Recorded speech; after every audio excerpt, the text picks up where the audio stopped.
Hello and welcome back. So, as we continue to go through the large and the unprecedented task of all of Chris's trolls and all the most important people of his life, we now have to move on to the long-lasting gal pal of Kim Wilson. And for reasons I'll be able to get into very shortly, it's surprising that not only was Kim Wilson with Chris for such a long time, but Chris absolutely had no reason to. I don't even think Chris even knows to this day that Kim Wilson was a troll all this time, but we'll get to it. Kim Wilson, also known as Scarlet Sanctum, is an undercover troll of Chris, and someone with far too much time on her hands. She was first mentioned in Casey Call number 1, and much of what is known of her comes from references in the Casey Calls. In 2009, Kim was regularly calling Chris at 10 p.m. She was played by, well, I can't really say that, but you guys can read it for yourself and stuff like that. It's amazing the amount of minefields I have to like skip over and do weird dances just so I can even get these videos out. Yeah, word to the wise, if you plan on doing videos about Chris Chan in the future, take my advice, and this will save you an awful lot of trouble. Under the moniker Scarlet Sanctum, her YouTube username, Kim served as a judge for the SingStar Challenge, where she voted in favour of Solid Chris. Like Anna, Kim is a frequent commentator on Chris's Facebook page. However, Anna McLaren, Anna harbours an intense dislike of Kim, and has accused her of being a troll. In June 2020, after seeing an episode of Chris Chan A Comprehensive History, featuring an email Kim had leaked on Kiwi Farms, in which Chris discussed shoving a you-know-what up his ass, Chris finally realised Kim was a troll. Oh really, it took that to realise what was going on. Okay, so there we are, Kim was ratted out eventually, since Chris does watch those videos. Introduction to Chris and Casey.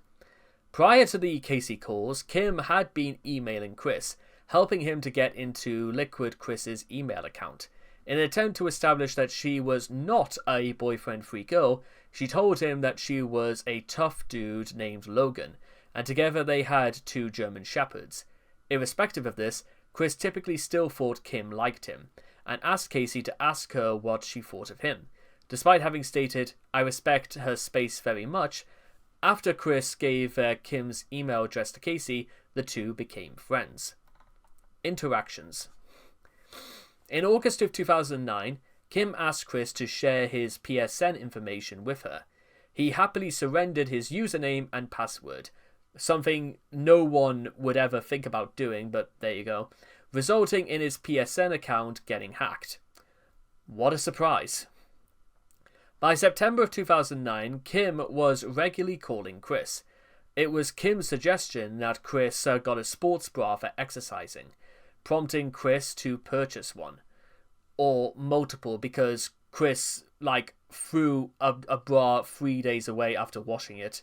Well, after wearing it, because Chris, for some reason, was completely unaware of the idea that you actually could wash bras.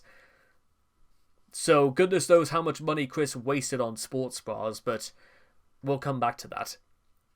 That month, Chris also sent her pictures of him with Faven, as well as one of the infamous pictures of him in the sports bra. He also told her, inappropriately, that he had an insecurity over the size of his Johnson. While Chris ignored her suggestion to do a Sonichu cosplay, he would in fact later cosplay as Chris Chan Sonichu. Okay. She tried to get Chris to give her his PS3, under the guise that her boyfriend was a professional who could debug it, but failed. It was Kim who told Chris that Regina could just be a whole bunch of misunderstandings, instead of a troll. The most notable call between Chris and Kim was the one where he admitted to spooning his own mother, along with having sexualized thoughts about her, all the way back in 2010. Good lord. Attempts to improve Chris. Like Casey, Kim actually tried to get Chris to improve his life. She encouraged Chris to eat right, to exercise, to stop sighing and saying whatever, to take his Lego City apart, to learn to play the actual guitar, to find a job, even giving him a mock job interview, and not to do you-know-what to his mother. Chris obliged to none of her requests. What a surprise to absolutely nobody involved, but there you go. Real-life encounters. Kim may have already encountered Chris by the spring of 2009, in a chat with Vanessa Hudgens from the 22nd of April. Chris talked about meeting Joshua at the mall along with a girl named Kim, although whether it was Kim Wilson is unknown. The only information discernible about the Kim mentioned in said chat is that she was not previously familiar to Chris. He had a slight trouble recalling her name, and that he was somewhat interested in her. Kim was cute and sexy, but I still remain devoted to my sweetest Ivy. At one point, Chris met Kim Wilson in person, going to an Applebee's with her and Casey. On June 2009, a number of videos of Chris interacting in public were uploaded to the YouTube account Scarlet Sanctum, which, as Chris confirmed, belongs to Kim. Another series of similar videos was released by the same account on July 2009. Part 2 was shot long before its release in July of 2009. The girl in the video mentions hiding from Chris the fact that she's in a relationship, but Chris was under the impression that Kim had a boyfriend named Logan a month before the video's release, the 15th of June 2009. The boyfriend Logan character was created as a means to prevent Chris from being too creepy to Kim, and as a means to manipulate Chris into doing something by feeding him a sub-story about Kim and Logan having relationship problems. Mentions in videos. In June of 2009, after Chris created a video called "Don't Trust Any You-Know-What Over There," an upset Kim forced Chris to create the apology video "I'm Sorry Dude," in which Chris insisted that he likes gay people who accomplishes other things like Stephen Fry, who was a homosexual, but did a good job being a narrator on Little Big Planet. Apparently that's it. That is about as much as Chris is willing to say about gay people he actually sort of likes. I don't really think Chris even likes Stephen Fry beyond this, but who knows. Kim claimed to be upset because her boyfriend had a gay brother who lost both his arms in Iraq, the veracity of which was never confirmed, nor did Chris ever seem to question this, as it turns out, although this is just something that happens. Chris mentions Kim in his August 2009 video, "Light Is Mine's Darkest Hour," in which Chris states that Kim brought it to his attention that his Kamehameha of Liquid Chris was too harsh of a punishment. In Tito Got No Luck Against We Brits, Irish and Scots, made on the 14th of March 2010, Chris mentions that he shares the Wallflower, a female friend who he nicknames Scarlet. Seeing that Kim's YouTube username is Scarlet Sanctum, this is likely a reference to her. In the video, Chris says that he forwarded to Scarlet the admissions of Sir Shaq Tito, likely referring to the email Tito sent him on the day the video was made. In the autism tutorials, Chris made several mentions of a gal pal of his named Mike, or Mick, I suppose. Considering his fondness for anagrams, it is not unlikely to assume that Mike is a code name for Kim. In his first mention of Mick, Chris bemoans her unwillingness to move him out of the friend zone. If she is really Kim, this suggests that at some point she broke up with Logan, as Chris would probably not try to take things with her to the next level if she wasn't boyfriend-free.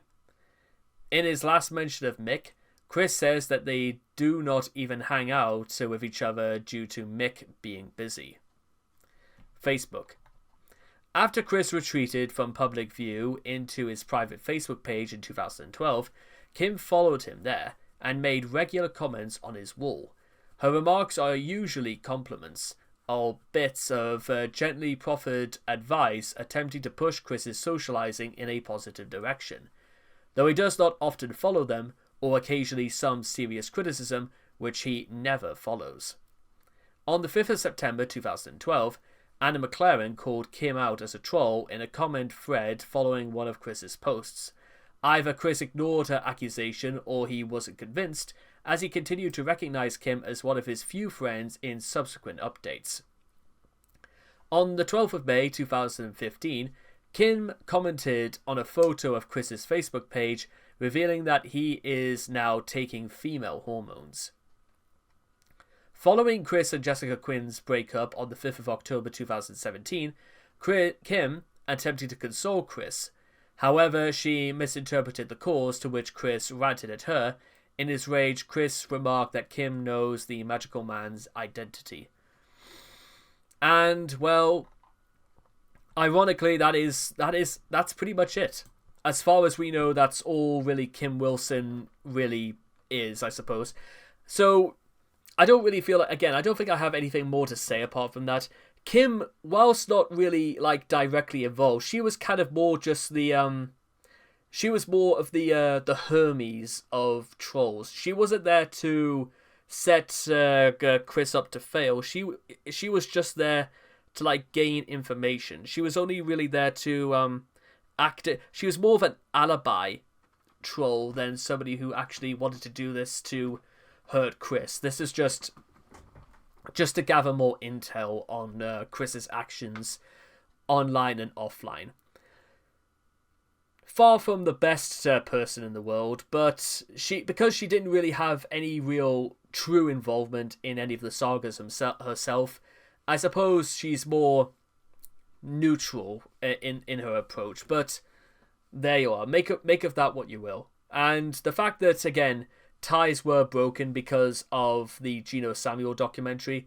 Again, if Chris actually watched the well, at least watched the things that Geno was saying about him, you would have thought that would have been the moment the light should have come on, but it didn't.